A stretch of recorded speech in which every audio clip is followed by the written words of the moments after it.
Welcome back to what I did this week for my music business. This is week number 7. I am Cato of B.L.A.M.E. Society. That's Black Liberating Arts Movement and Entertainment Society. The point of this blog is to just help as a new business owner document the things and the steps that I take to get my business where I want it to go. With that being said, let's get into it. I started thinking about just wanting to be more organized, especially when it comes to the financial side of doing all this. And one of the things I immediately thought about was just tracking accounts, specifically bills, and revenue, and making sure that the business account is healthy in the fact that there would be no entanglement, basically, right? That's really what it's about. And my initial thought was bookkeeping, or like just a way to keep track of spending and such. The short answer is my wife was right. So I started looking into these softwares such as the Wave app. I think I checked out ZipBooks and Zoho, and in all of these scenarios, these softwares are cool, but the free option just doesn't give you, well, it didn't give me what I wanted. You know what I'm saying? It was like, I need to figure out a way to do this. Erin saw that I was anxious, and I explained to her the process. Immediately, she was just like, you don't think you could just Excel it? Like, just use Excel? I knew I should probably do that anyway. So, but anyway, long story short, she was right. And it's just like, there was no justification to even begin that process for real. You know what I'm saying? And I think I'll learn more in this way anyway, and it'll help me in the long run. I talk to you guys about podcasts that I watch and things like that to help me learn and grow. And this week I was watching Manager's Playbook again. It's just a phenomenal podcast. And the special guest, well, I don't know if it was like, if I'm watching these in real time, but the one I watched, Russ, the rapper, was a guest. And he was just breaking down all types of beautiful gems for like how to stay consistent, finding balance, and basically like never giving up. One of the things that came up was, if I give you $10,000 or $100,000 for that matter, what would you do? Reinvest into your business. Make sure you have your gear. You should be able to have the lab in your possession so that you can create when you need to create, so you can control the means of operation, is how they put it. Like, I agree with that wholeheartedly. My setup isn't perfect, but it'll grow in time. Hopefully we'll get some upgrades here soon. The next thing I wanted to talk about was Lil Tony, aka Tony T. He's the owner of AMF, or After Money Foreva, long friend of Paris. We had did previous tracks together, right? And so this is somebody I've known for a long time. We had talked about how we wanted to collab. He had shot me some ideas. I was like, all right, cool. And in the process of being weighed down by just all the information that I come across and just trying to make the right decision and things like that, like, due to that feeling happening a lot, I got to a point where it was just like, I don't know if I want to keep doing this. Like, why am I doing this? Right. It was in that moment that Tony had sent me like 5 beats and was like, let's collab, like, let's get it going. He got the album cover. He had it all. All he needed from me was some vocals. It just came in the nick of time, bro. So shout out to Tony. I really do appreciate this opportunity. But anyway, I brought him up because I finished writing those about a week and a half ago, maybe 3 weeks ago. I can't remember exactly. Just due to how summer life has been, I just haven't had a good moment to like record. And so this past week, I had like 3 days to really go in. And the first day I started with these tracks. Did some re-records, did some fresh recording, got a chance to demo them out, and then I was able to polish them up and add some more flair. But this is another situation where I'm recording my vocals. I send a demo of, what I like, what I intend for my voice to sound like, and how I intend my voice to be used on a record like this. I send them a version of that for them to go over so that they can compare, right? So that they know where I'm coming from. And then on top of that, I send just straight acapellas, the raw files, no plugins, no effects, nothing. We'll see what happens with that. I had some good feedback from Tony and somebody else, which I'm gonna get to in a second. And so I'm really happy about that. I got an opportunity to sit down with Meso. We had a discussion, We talked about a lot, and I don't want to go into detail too much about that, just because that was a real conversation. You know what I mean? Like we talked a lot about business. We talked a lot about goals. We talked a lot about the future and just having respect for for the folks who really want to do good, really want to be good and give good art. You know what I'm saying? Taking big risk, knowing what your risk limit is, and growing. Like it was a really good conversation. So shout out to Meso. I actually got a chance to play him a little piece of the mixtape that I'm doing with Tony T. Also, it's called Brothers for Life. I think he liked it. So that was cool. So I'm really grateful for that, man, that I got to chill with him, talk with him, and then let him hear some of my music, bro. So I was listening to Casey Graham. He runs the show Music Money Makeover, and basically he is helping small artists or really independent artists turn their music into a business and to help them grow. He was talking about the story that artists need to tell to help grow trust between the artist and the fan. Your influences and like what helped you shape your artistry, basically. It hit me one day that Kanye is important when he first came out, because he allowed, we know that we are boundless. We can do whatever we want, right? Like we can go and be who we want to be. Like we know this. However, sometimes if there isn't a certain representation in those spaces, it makes it hard for us to maybe envision ourselves in that same position. What's cool about Kanye is when he came on the scene, he was different as a rapper. He was a producer for the longest, still is, but in that time he was producing for Jay-Z and many other artists.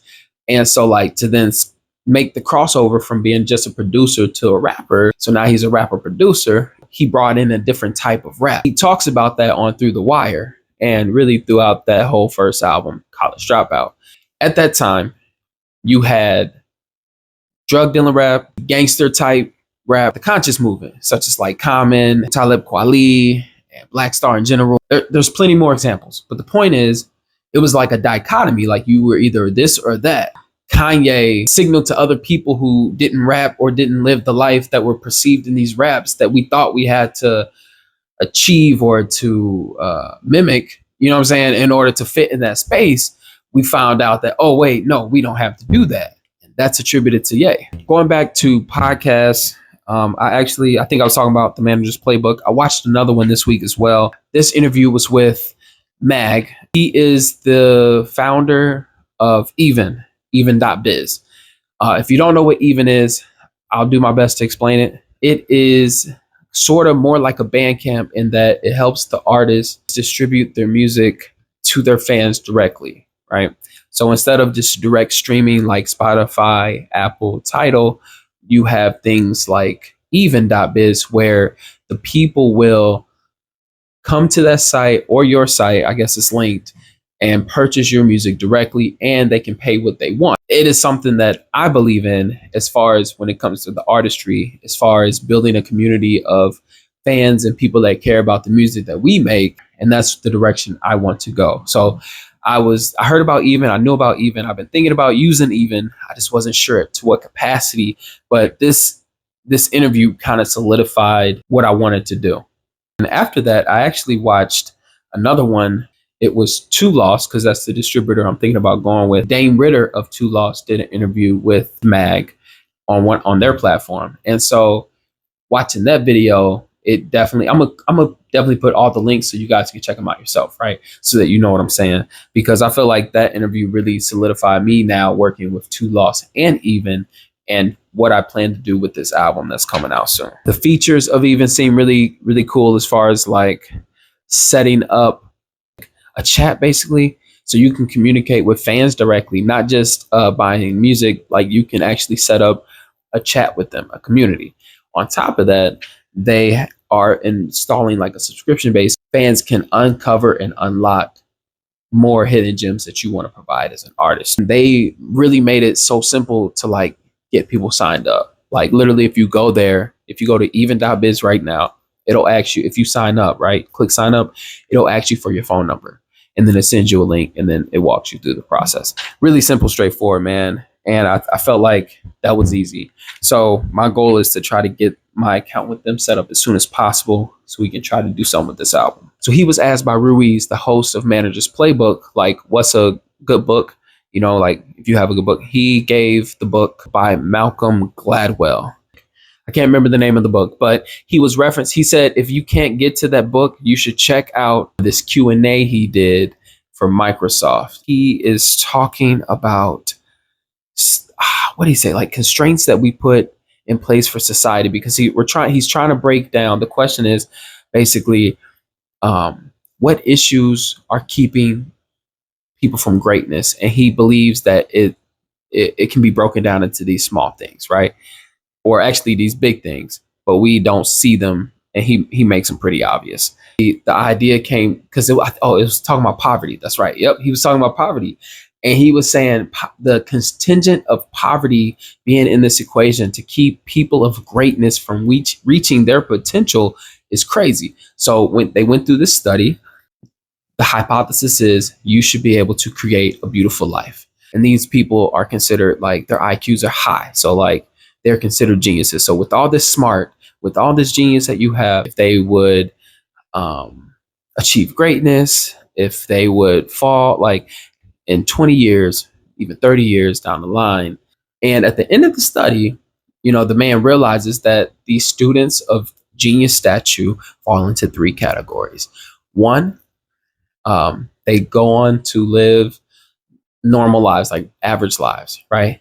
Or they live up to greatness and they do excel, they do grow, they become formidable, right? And then the last group was like they didn't do well. It was like, what? No, because they were poor. Yeah, that plays a big part. Like, we can't undermine the poverty issue because it touches every aspect of a person's life. You know what I'm saying? But he also went into other details about like advantages and disadvantages being advantages. But it is definitely worth a listen. I actually had that book on my wish list, so I'm definitely going to try to read that soon.